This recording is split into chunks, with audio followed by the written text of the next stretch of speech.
Hello everyone. Today we are going to discuss a very important topic that is micturition reflex.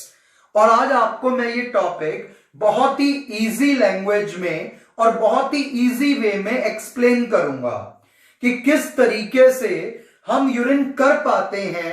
Urine करने का जो पूरा mechanism है वो कैसे गवर्न होता है, आज हम इसको डिस्कस करेंगे। तो आज का जो हमारा टॉपिक है दैट इज मिक्चुरेशन रिफ्लेक्स। तो आइए डिस्कस करते हैं कि किस तरीके से यूरिन पास आउट होता है। तो हमारी बॉडी के अंदर जो यूरिन की स्टोरेज कैपेसिटी है वो अलग अलग एज में अलग अलग होती है। जैसे कि जब हम लेस देन 1 ईयर के थे, at the time of birth थे, तो हमारा urinary bladder approximate 20 to 50 ml urine he store कर पाता है। तो during the birth 20 to 50 ml की कैपेसिटी होती है। इसीलिए जो छोटा बच्चा होता है, जो अभी पैदा हुआ है, तो 2 महीने 4 महीने का जो बच्चा है उसे बार बार यूरिन करना पड़ता है, क्योंकि उसके जो यूरिनरी ब्लैडर की कैपेसिटी है वो बहुत ही कम होती है। उसके अलावा जब बच्चा 1 साल का हो जाता है तो उसके यूरिनरी ब्लैडर की कैपेसिटी 200 ml की हो जाती है, और उसके बाद जैसे जैसे बच्चा बड़ा होगा, एडल्ट एज में आएगा, तब जाकर इसकी कैपेसिटी 600 ml की हो जाती है। और हमारा जो यूरिनरी ब्लैडर है वो दिन में और रात में अलग अलग तरीके से काम करता है। दिन के समय इसके रिसेप्टर्स पर ज्यादा प्रेशर पड़ता है, इस वजह से डे टाइम में हमें ज्यादा यूरिन के लिए जाना पड़ता है। जबकि रात को जब हम लेट जाते हैं तो लेटने पर ब्लैडर इस तरीके से फैलेगा कि साइडवेज में जाएगा, और जब ब्लैडर साइडवेज में जाएगा तो लेटते वक्त नीचे यहां पर जो रिसेप्टर हैं उन पर प्रेशर कम पड़ेगा, और रात को हम ज्यादा देर तक यूरिन को होल्ड कर पाएंगे। तो ये तो बात थी यूरिन होल्ड करने की। अब हमें यह समझना है कि यूरिन होल्ड कैसे होता है ब्लैडर में और रिलीज कैसे होता है। तो जैसा कि मैंने आपको अभी बताया कि एक एडल्ट के अंदर अप्रोक्सीमेट 600 ml यूरिन जो है वो इसमें ब्लैडर में स्टोर हो पाता है, and it is coming from ureter through the kidney. तो जब ब्लैडर के अंदर कम यूरिन होता है, सपोज कर रहे हैं कि ब्लैडर में सिर्फ 150 ml यूरिन है, तो ये यूरिन बाहर क्यों नहीं जा रहा? पहले ये ब्लैडर पूरा कैसे भर पाता है? तो मैं आपको पहले ये बताऊंगा कि इस ब्लैडर को भरा कैसे जाता है, फिर ये बताऊंगा कि ब्लैडर रिलीज कैसे करता है यूरिन को। तो आइए देखते हैं हमारे इस पूरे सिस्टम को। इस सिस्टम के अंदर सबसे पहले ये ब्लैडर आ गया। ब्लैडर के नीचे जो ये पाइप लाइक स्ट्रक्चर जा रहा है, ट्यूबुलर स्ट्रक्चर जा रहा है, दैट इज यूरेथ्रा। और ब्लैडर के अंदर 2 टाइप के स्फिंक्टर्स हैं, internal sphincter and outer external sphincter. So here we have external sphincter and this one is internal sphincter. जबकि फीमेल्स में इंटरनल स्फिंक्टर एब्सेंट होता है, सारा काम एक्सटर्नल स्फिंक्टर ही करता है। तो अब हमें इन दोनों स्फिंक्टर्स के जरिए यह समझना है कि कैसे यूरिन को ब्लैडर में रोका जाता है।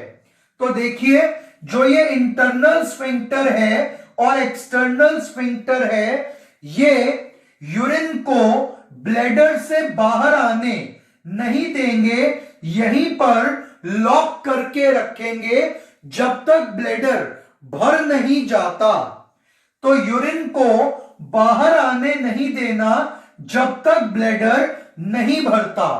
तो ये बात इन स्फिंक्टर्स को कैसे पता चलेगी कि इनको कब खुलना है और कब बंद रहना है? तो देखिए, जब ब्लैडर में यूरिन आना शुरू होता है और अभी जैसे यूरिन का अमाउंट बहुत कम है, तो जब यूरिन का अमाउंट कम है तो ब्लैडर की मसल, जिसका नाम क्या है, डेट्रूसम मसल, इसके ऊपर ज्यादा जोर नहीं पड़ेगा। और जब ब्लैडर की मसल पे जोर नहीं पड़ेगा तो ब्लैडर की मसल के ऊपर लगे हुए जो स्ट्रेच रिसेप्टर हैं, ये रिसेप्टर बहुत वीक सिग्नल देंगे।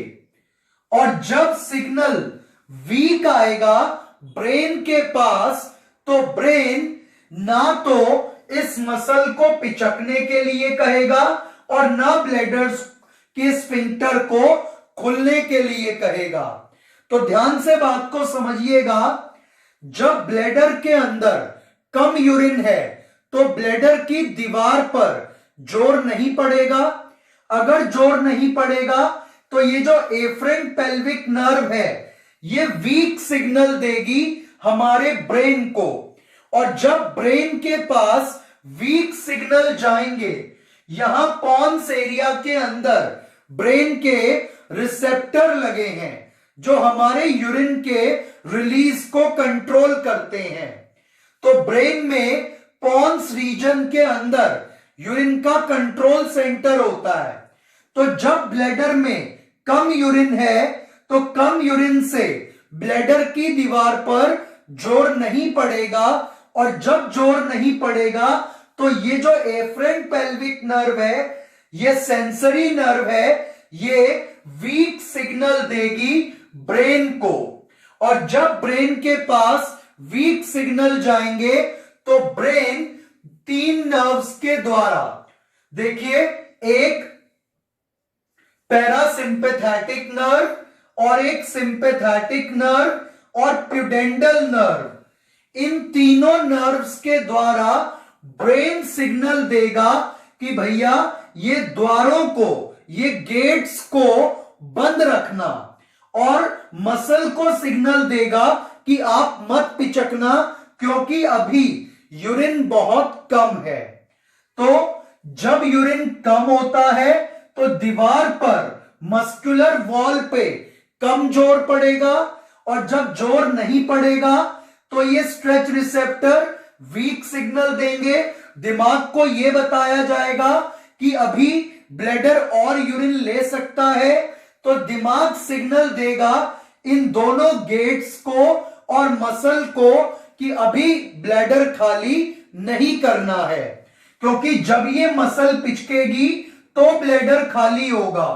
तो सिंपैथेटिक नर्व, पेल्विक नर्व और प्यूडेंडल नर्व के जरिए इन तीनों को सिग्नल आएगा कि अभी काम नहीं करना और यूरिन को और ज्यादा स्टोर करिए। लेकिन जब यहां पर यूरिन 500 टू 300 ml के बाद ये ब्लैडर भरने लग जाता है, तो सपोज करते हैं कि अब यहां पर 400 ml यूरिन आ चुका है, ब्लैडर पूरे तरीके से भर चुका है।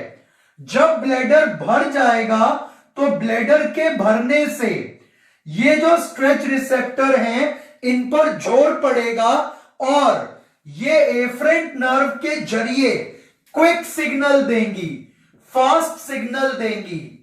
और जब सिग्नल फायर होगा तो ब्रेन को बताया जाएगा और ब्रेन अगेन पेल्विक नर्व और सिंपैथेटिक नर्व के जरिए यहां इन दो जगहों पे सिग्नल देगी और इंटरनल स्फिंक्टर खुल जाएगा और मसल पिचक जाएगी।